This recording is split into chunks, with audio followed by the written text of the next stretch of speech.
It's Chris, Liege Games. Let's talk upcoming Kickstarters. Bonus points this week if you can tell me where this shirt is from. Anyway, so next week is going to be a very fun-filled week. There's going to be a lot of stuff launching. A couple big names that I think are going to be talking 6 digits at least in terms of funding. So let's talk. Not a whole lot of preamble tonight. Let's go big or go home straight from the beginning. Although, let's do it in chronological order if we can too. I'm going to include this today because it is going to probably be launching on the day that this video is going to be premiering, and that is Fruit Punch launching on February 12th. So it's sort of a tweener. It's a fruit themed game, I'd hope so, where you're going to be having collect fruit cards to win. I mean, it's only 62 cards, and you start off with 5 cards, and you're basically just drawing until somebody draws the Mad Monkey, right? There's not a whole lot of information on it. In fact, I mean, they don't even have a picture on here. I ran across it on Facebook. You're going to be playing a card as a fruit action, or you're going to be placing it in your field as a point card. At the end of your turn, you have to draw at least 1 card to sort of refill your hand. If you draw that animal that I mentioned, you have to end your turn, and you get the penalty that's written. But if you draw that one specific animal of the Mad Monkey, you're out. Although being out apparently doesn't really get you out of the game. You can still take your action and gather some points. This just sounds like you just maybe can't draw anymore, so you're limited to what's left in your hand. Don't know much else more about it, but, you know, it seems like a relatively straightforward set collection, hand management type game. So depending on how it looks when it actually comes to fruition, we'll see. Next up is Stroganov. This is the worker placement game that's sort of getting all of the attention in February, like Darwin's Journey and Carnegie did in January. And the reason it's getting a lot of the attention is just because of the initial aesthetic appeal, as you can see here by the very high quality artwork. Stroganov is referring to the time period in the 17th century where there was expansion into Siberia from Russia. So what are you actually doing in Stroganov? And I think this is the other thing that has captured people, is because it's doing a little bit different theme in how you're trying to actually incorporate it into the worker placement. So what are you doing is you are expanding outward on the board east throughout the year, through the seasons that you're going through during that year. And every winter, you are being brought back to your starting place. But as you progress, you're being given actions that you can kind of go and do throughout. Now you have more complicated actions, more involved actions, and so your ability to do things the further you get out, the further you explore, you're going to be trying to collect resources, including things like pelts and furs, in order to sort of bring back and be able to use during the winter as, you know, commodities. You're going to be doing this over a set of 4 years where you're trying to build better hunting lodges, collect more resources, and be able to bring them back home to the forefront of your Russian village in the first place. As you can see here, there's not a whole lot of information out there already on this game, so time will tell if it's going to attract the full attention like Carnegie and Darwin's Journey did, because they had a lot of initial hype behind them even a month or 2 prior to launch. I can't speak to necessarily the dynamics in the worker placement. As you know, it's not my area of expertise, but if the artwork is anything to go off of based on the final product, hopefully we'll be able to see a little bit more detail when the campaign actually launches. Now, it's not on Tabletop Simulator. Apparently, Game Brewer ports their games more onto Tabletopia. So if you're a fan of trying again on the virtual side of things before you buy, it's probably going to be there instead of the Tabletop Simulator, more as an FYI. I'll probably check it out. I like the artwork as much as the worker placement doesn't appeal to me. I think these are always fun to glance at, even if I'm not going to buy them. Speaking of things I am going to be attracted to next week, and this is the big one, so this is why the first of the February 16 dates that are going to be launching is this, and that is Bloodstone by James Hudson and Druid City Games. I covered this in a little bit in a previous video, talking about sort of what we know and what we don't know at this point. It's PvE as well as a PvP, but the main PvE aspect is going to be the boss battling. And he has already said that the bosses are each going to have their own unique sort of pattern and style and AI, and your characters are going to be influenced. Now, it's a dice chucker, so if you don't like dice, even if you have a chance to mitigate and choose different abilities, sort of like Dice Throne, but in a completely different way, this may not be for you. Also, James Hudson on one of the live streams has already flat out said it's only going to be on Kickstarter. It's just too big of a project to really do it at retail distribution level. Also, it's going to be a big game. If you can't tell by this picture, this is a really big box. That's not going to help you. But there's a lot of stuff going on. The price point is probably going to be at least $100, if not more. And it's going to be hard. It's going to be hard. You're going to die. You're going to have to reset your strategy. The same strategy on one boss is not going to work on consecutive bosses. You can see all of these miniatures here along the side are, I'm assuming, the variable bosses from the miniatures that we have represented. There's going to be a succession of them, sort of a la, a death pit sort of dueling arena style type game. From the conversation that I heard him talk about, just specifically with this boss mentioned in this picture, the AI does appear to be relatively unique in terms of how it's interacting and how it's giving different elements. As you can see, these fire fields on the board in the first place, and how the characters are going to be able to interact, but also the AI is going to use them to their advantage. So I'm intrigued to see what the final price point is, because this, of all the things I'm looking at in February, this is by far and away the one I'm most hyped about. But again, with just Primal coming off recently, Mythic Battles coming next month, who knows what coming in between. Will it be something that I can do, something I can fathom? This reminds me more of a much deeper version of Townsfolk Tussle, only with dice. And this is all the rage nowadays with the boss battlers. So we'll see what it actually comes out as, but I easily see this one being mid-range 6 figures. You can see a little bit of what this boss actually does. You can kind of see that they're using their own sort of tokens. The bosses have their own sets of dice. Sometimes the bosses are going to be rolling their dice. Sometimes they're going to be inserting them into your dice that you have to roll. And if you roll badly on their die in your pool, you may end up taking a penalty. This one looks like it uses prey tokens. If you have the prey token, it deals double damage to you. You give the prey token to somebody else at the start of your turn. So a lot of different elements of how the bosses are going to be directly interacting with you, rather than just you slug, they slug, you slug, they slug. So all in all, I'm super interested in this one. I'm probably going to be backing day one. The question more is just, am I going to keep the pledge, depending on what else is shown and what goes along with it. We know, based on some social media posts, as well as I just asked him directly on Twitter, Quackalope as well as Board Game Co. are going to be having videos on this campaign page. So if you're checking out them, don't be surprised if it pops up at the time of launch, just prior to or just after. Probably a preview, probably a should you back, and probably some gameplay. And consume what you will. Next up, launching on the 16th, I told you 16th is going to be a big day. We have the expansion to Vault Wars, a 2015 game by Jonathan Gilmour. This is the Relic Roadshow, where it's more of an auction-style game of you are adventurers who are bidding on items left out from previous adventures in this vault where they were stored. Sort of like Storage Wars for D&D, if you will. Basically what you're doing here is you're taking the Storage Wars theme and you're using it to bid on magical items or junk. And that's the trick. You don't know what you're getting. The difference in this game is that with these bids, they say not only are the highest bidder going to get it, but the second highest bidder is going to get powerful relics to craft. And you're also going to have aspiring villains rewards, so you can craft these relics that are going to give you unique abilities if you're willing to take a bit of corruption, so a bit of a penalty, I'm assuming. You're going to take turns as the auction master, leading the bidding, and you're going to give new ways for each of the other players to bid on. Now, I think this game has great potential, but it is a bidding game, and if you're going to take turns as the auction master, you can see why the player count really has to be a minimum of 3, and is probably going to be better suited for at least 4, if not the full 5, to get the full experience, as is probably the case with more of the auction-style bidding games in the first place.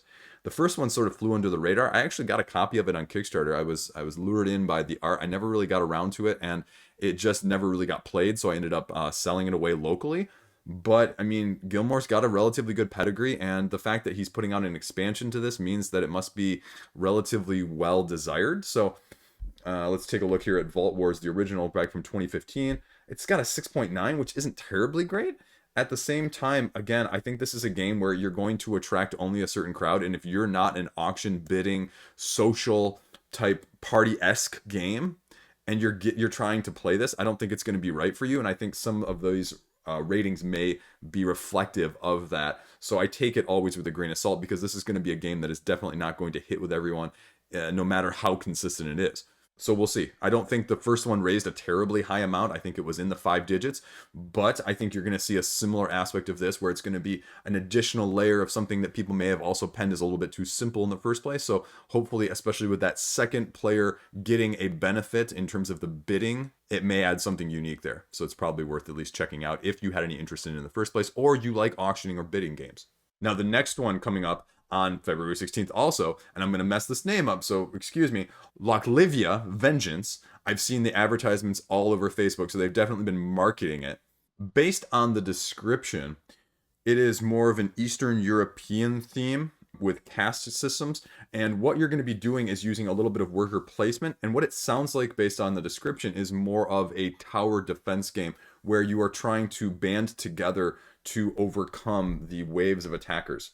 You're going to be gathering resources to create weapons. You're going to be upgrading walls, training your workers into warriors, scouts, heroes, things like that. And you can ascend your heroes or your defenders to, prevent the enemies from overtaking your walls. After the castles have defeated a certain number of enemies, you got to confront the end game guy. So I don't really know, again, what is going to be really out there in terms of gameplay. I haven't really seen a whole lot. Like I mentioned, I've seen more of the advertisements on Facebook. I haven't seen any actual info. There's a video up already from Ella's Short and Sweet. It's only 4 minutes long, so you can look at that if you want a little bit more of an overview. But this is such a different concept as a worker placement, sort of tower defense-esque, at least based on my interpretation, that I'm going to be intrigued and I'm going to have to check it out. The only question I see is sort of based on the images here, you can kind of take a look. Is the actual end game going to look at this? Are they going to try and deluxify the heck out of this? Because, something like this, I think people might be willing to take more of a risk on if it's a lower cost point and you're not making like these into miniatures or standees, or, you just went with the straight up cubes. Because there's something to be said about keeping it clean and precise sometimes at a lower cost point so you can get more people in the door in the first place. I'm going to be checking it out because I think the theme is definitely unique as well. I haven't really seen anything else like this with using the animals in this way, so I think it's very interesting. If it wasn't all the rage already, now we have a tabletop game that's based on it. This is Auction Web, where they are taking cryptocurrency and turning it into a board game theme. This is also launching on February 16. 2 to 5 players. It's going to be a short playtime. What are you actually doing in this game, though? It's bidding, it's bluffing with this fake cryptocurrency. And so what you're going to be doing is you're going to be auctioning as leaders of this mysterious organization. They talk about it as sort of a set collection, high bid sort of wins, but there's going to be a special strategy that goes along with it. There's going to be unique abilities, and there's going to be some twists in terms of what actually happens when you're playing. I don't really get a good sense based on the description that's in Board Game Geek how it's going to actually play. There's not a whole lot of information here. The artwork is unique, but I don't really get, what am I actually doing in this game besides drawing cards, playing cards? So that's a little bit more of what I'd like to see. I don't think it's going to be a game for me, but it looks like something light that's almost filler-esque. There's no comments, there's no ratings, there's no videos. So until it launches, I don't think we're going to have a good idea of how it actually plays. So that'll be interesting. You can see a little bit of the text here, but again, it doesn't really give you enough information to make me, okay, how is the game flow? What does it look like? How am I bluffing? How am I playing my powers? So we'll see what sort of information comes out when the actual campaign launches on the 16th. So there is no Kickstarter page for this next one, so I'm going to link to the Kickstarter preview page, and that is some sort of version of Beasts of Balance. If you're not familiar with Beasts of Balance, it's sort of like a 3D hybrid tabletop integrated with an app, animal upon animal, if you will. And now they describe it as Jenga meets Pokemon because I think all the animals have sort of special abilities that you can use. It's launching on the 16th as well. There's not even a Board Game Geek page, like I said, so I don't really have any more information. The Facebook page even doesn't have a whole lot right now. It basically just says this is one of our big things in 2021. These are the first new beasts since 2017. No idea what to expect. When this game came out, the price point was relatively high. And then all of a sudden, like a year or two ago, the game went highly on sale at, I think it was like Sam's Club for like $20. And I saw a couple people trying to pop it and flip it for like 60 when people were like, hey, you just bought 3 of these at Sam's, come on now. So I don't know. This is a great game in theory for kids, I think. But at the same time, I don't know if I can justify a price point that high for something, like I said, that is a more digitally integrated animal upon animal when my kids are more interested in something else, because it doesn't really fit the price point for a kid's game that I'm probably willing to spend as sort of an in-betweener game. So it's worth checking out. I think it's interesting to see what they can do with it. And if the price was actually more reasonable, it might be worth something, from my standpoint, depending on what you're doing with sort of the Rebirth theme. Maybe you're going with dinosaurs and maybe you're going with the prehistoric it looks here, but who knows at this point. My kids love Pokemon, so gosh, if you had an actual Pokemon theme of this, my kids would be all over this. They'd be saying, Dad, when is it going to get here? Is it going to get here tomorrow? Can we play it? Otherwise, this might be just an easy pass for me. So this next one I'd never actually heard of, and I'm definitely gonna have to take a look at it because it seems more a little bit up my abstract alley, which is not something I like saying because I don't really want to spend any more money after talking about Bloodstone and how expensive that's going to be. But this is Block and Key. Now this is launching on February 17. This is a different take on sort of your abstract 3D block building sort of game, because what you're doing is you're placing these blocks down and you're trying to complete sort of the pattern that you're given as sort of an objective. But the interesting thing is that although it's built in a 3D way, you're going to be only looking at it from a 2D sort of side view or top view to sort of fulfill your objective. You can see more of the horizontal from the side view as opposed from the top down in the previous picture, and you can see that this is one of those quest cards that you have to be able to do a green, 3 oranges, and then 2 whites. And so you can see green, 3 oranges, 2 whites along the bottom here to complete it, and it's the person who gets the most of those completed. It reminds me of one of my other games that took me a long time to get, Animal Upon Animal, the Balancing Bridge one, where you have to get certain combos of animals touching each other and complete that objective. Now this is just done in a cube. The difference here is that on your turn, you're either going to be drawing a new set of cubes or placing one. You're not going to be doing both. And I don't know if trying to balance them or if that's an element or you just place them until they can kind of fit. So that would be the one thing. Again, it's something up my alley, which I hate to admit. So we'll see what the price point is and what the depth of play comes into, because this is also a very abstract spatial game. I had a Japanese game like this that did not work out as well. It sort of had a driving theme where you're trying to race, but also a real-time element. So you're trying to build these stacks first to go along the path. And I wonder if this will be the same or if this will sort of surpass that, because it's not taking necessarily the real-time element as well as the imbalance that that game had in terms of differences between the asymmetry and the players. All in all, I hate to say it, but I'm going to be probably checking this one out right away when it launches. I missed this one, so excuse me. I'm going to backtrack again back to February 16. I wasn't kidding about the number that's launching on there, and this is Factory Floor, where you're going to be using the combination of worker placement and tile placement in order to make the best output from your factory in the limited space of the 12 by 8 style grid.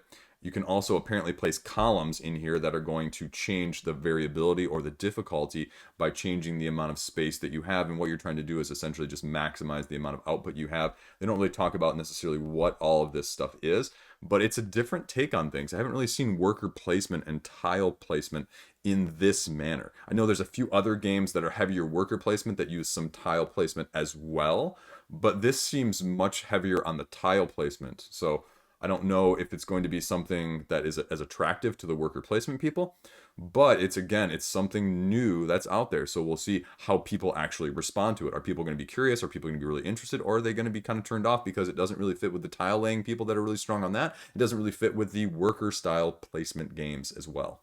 And again, just looking at the Board Game Geek page, there's not a whole lot of other information. There's a 1 minute long video of sort of an intro. There's not a whole lot of anything else. So time will tell when the campaign actually launches. And then we have Tharos launching on the 19th. So this is another very beautiful, colorful looking game that is sort of flown under the radar. And I wish I had not known about this one because the description actually is making me more interested, which I, again, hate to admit because money issues. What is it? So Tharos is a dice bag building game, and I like the bag building elements. I'm not as big a fan as I was with the worker placement in Orleans, but you give me quacks with a good bag building element of things, I really like that mechanic, and I think if used right, it's really unique. So what are you doing in this game? So there's these regions and you have these guilds and you're mining for resources essentially, and you're trying to lay claim to this new region that is opened up. The dice are going to be used on your player boards to activate sort of the powers and the abilities, but they're also going to be used to mine resources. Very little information out there on this, so I don't really know what to expect. They have one video of a German prototype being played, and there is very little in terms of the actual mechanics. Looks like they have a video, again, here, German. This is, I think, from the German from earlier this month. So this is one that I think could very easily fly under the radar, and I hate to say this, but I'll do it right here, right now.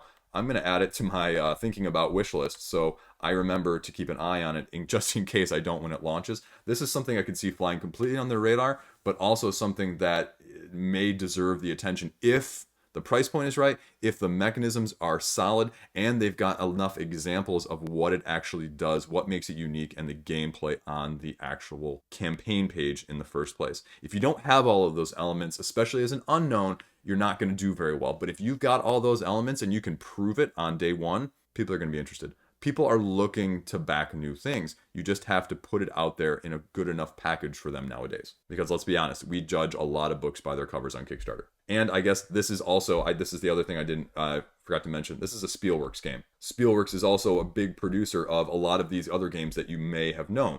Pax Premier, La Granja, Die Macher, Arkwright, Gentes, Yinzi. So, I mean, they've got a lot of recognizable names here in terms of rank. Is this going to be in line with some of those ones that you know, or is it going to be in line with one of those ones that I've never heard of? This seems like a little bit of a different type game, but I want to see what it is. Dice bag building. I mean, right? It's exciting. Even though it may not turn out to be for me at all, I like seeing it. I like seeing people push the boundaries because inevitably someone comes out with something new that's a hit. Oftentimes lately I've been seeing it's been coming in from overseas. So all the more power. I'm going to check it out on day one. So last but not least, guess what else got announced today? February 17, 3 p.m. Your favorite, CMON. And guess what? Something new. Well, kinda. Another iteration of the flagship Zombicide. This time in the Western theme of Undead or Alive. What is going to make it different than the previous 7, yes, 7 because I counted, iterations of Zombicide that they have already done?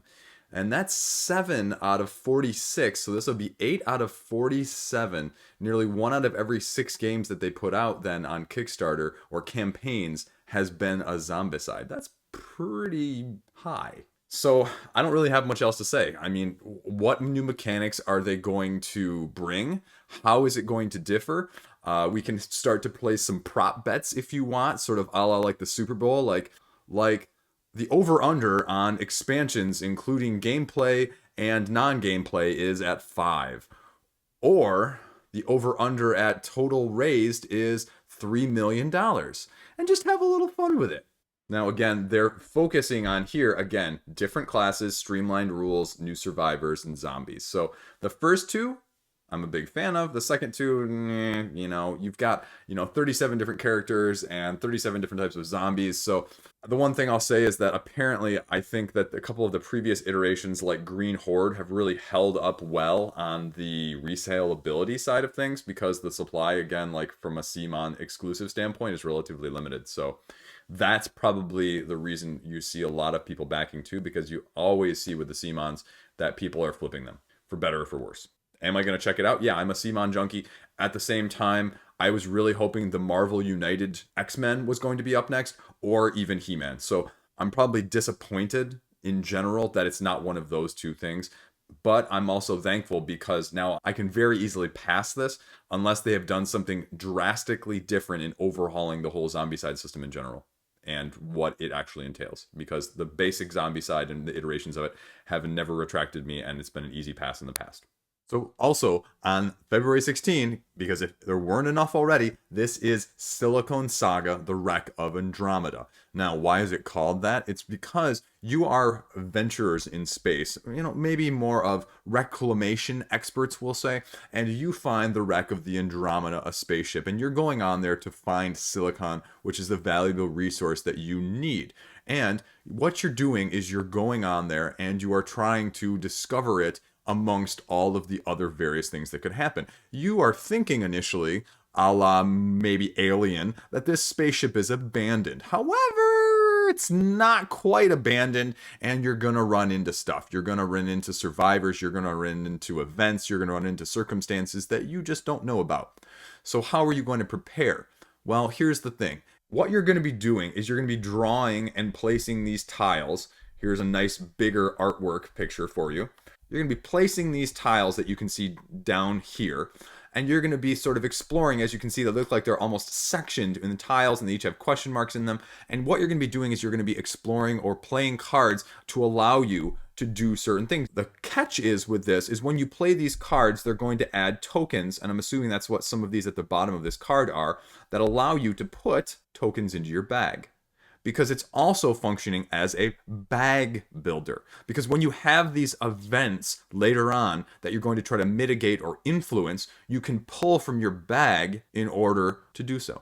They also make it very clear that if you don't like Take That, this is not going to be a game for you, because this game allows you to interact and to even sabotage or steal from other players. So it is not just your atypical dungeon crawl with a different resource. It is something that is going to be highly variable in terms of how much Take That your group likes or doesn't like. I could easily see people being turned off by this. Now, it looks like just by this picture alone, we've got some standees. There's no information about whether or not they're going to go miniatures, or it's going to be a lower base price with the standees involved. Personally, I think the standees look fine, especially with the size of these tiles. I think miniatures would either have to be very small, which frankly speaking, I don't really want super tiny miniatures, and have to pay a premium price. So I hope that it is just with the standees and you get the pledge levels just for that. So going back to what I said, in the forums here, they have a little bit more information about how the turns actually play. You're going to perform one action at a time in the round, and until everyone runs out of actions, the round is over. It allows you to track right on the board how much actions you've used, how many markers you have, but it also has a leveling ability, which determines how many cards you have at the beginning of the round, and how many skills you have, and how many base actions you have to begin with. So leveling up, obviously, it's going to get you more skills and more cards later on to be able to play and to do more. The tiles that I mentioned right here, you can see them a little bit more blown up. You can see how they're divvied, and that each tile may have a different sectioning on it when you're laying it down. And you're going to have cards. And so they make it clear here too, this is a drafting. So I think that's an interesting twist as well. And a 2 cards in 1. So you have the ability to do multiple different things with a single card. The exploration part is on the left here. The encounter part, what you use there, is on the right. Now this is another interesting twist. I like to see how this is incorporated. So hopefully there's some gameplay. They say that the skill cards, like I mentioned, that those are the ones that you're drawing at the beginning of every round, and if you don't use them, you're going to discard them at the end of every round. Gear, however, is different. Gear can be played every single round, and then it is brought back to your hand unless it's broken, and you can make gear as well as find it. And then they have a little bit of a nice aesthetic here where you're sliding the cards over, so you have this little comic book type feel. This talks about the markers a little bit more in depth, that there's 3 different types of markers. Hostile markers match your own player color, the passive ones are white, and the critical ones are black. And like I mentioned, those cards that I just talked about, the skill and the gear cards, they each have parts at the bottom that allow you to add certain markers into your bag. Last sort of interesting point with this is they make it clear that encounters aren't going to attack you, but if you fail to defeat them, then you're going to suffer a setback in some manner. But if you do defeat them, you're going to get rewards, and you can continue exploring with whatever remaining actions that you have left. Like I said, there is a little bit of competitive nature there too, because you can have 2 people and the same encounter, so the one who contributes the most is going to get the reward. So we'll see what it looks like. I mean, this looks like it's taking a different genre and a different route on the dungeon crawler. Let's see how it actually turns out with the gameplay. I think this is one worth watching and might fly a little bit under the radar as something for people who are looking for something completely different on a dungeon crawler. I just worry, like it mentions at the top here, that you're going to have cooperative, competitive, as well as solo and solo challenge. Can you balance all of those? Is it going to be as good equally in all of those modes? Well, let's wait and find out, because it's also running up against some stiff competition on that day as well.